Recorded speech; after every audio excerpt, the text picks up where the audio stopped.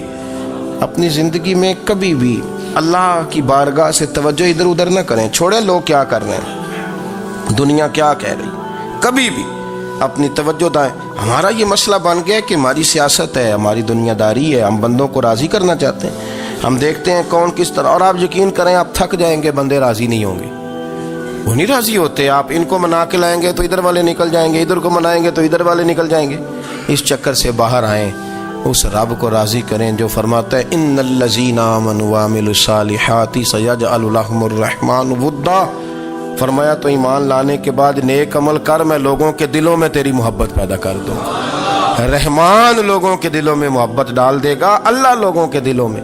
اپنی نظر ہمیشہ اپنے رب پہ رکھیں، اتنی لمبی چوڑی دنیا داروں سے امیدیں نہ وابستہ کریں۔ میں نے دیکھا ہے لوگ کاسا لیسی کرتے ہیں، کبھی اس کے دروازے پہ کبھی اس کے دروازے پہ۔ ان چکروں سے باہر آئیں اور اپنے رب کی بارگاہ کی طرف توجہ کریں، استغفار شوق سے پڑھا کریں، اور اکیلے میں نا، اکیلے میں۔ حضرت رئیس المتکلمین مولانا نقی علی خان صاحب رحمۃ اللہ نے لکھا ہے کہ فرعون 500 سال حکومت کر گیا، یہاں تو 5 سال کی حکومت کی پیر لڑکھڑاتے ہیں، 500 سال۔ فرماتے اصل وجہ یہ تھی کہ دنیا جب سو جاتی تھی نا تو اوپر چادر لے کے تو مصلے پہ بیٹھ جاتا تھا، اور ہاتھ باندھ کے کہتا تھا رب تو ہی ہے، میرا پردہ نہ کھولنا، مالک تو ہی ہے، کرم نوازی کرنا، میری پکڑ نہ کرنا۔ وہ بے ایمان ہو کے اگر 500 سال ہاتھ باندھے تو گزارا کر لیتا ہے، تو ایماندار ہے۔ پر مسئلہ یہ ہے کہ تو رات کو بکل مار کے ہاتھ نہیں نہ باندھتا، تو منت نہیں کرتا، تو استغفار نہیں کرتا۔ توبہ کریں تو بچے رہیں۔ وہ اتنی لمبی حکومت کر گیا چونکہ رات کو کہتا تھا مالک رب تو ہی ہے، لیکن مہربانی فرما، میری پکڑ نہ فرمایا تو اللہ نے تو اس کو مہلت دے دی۔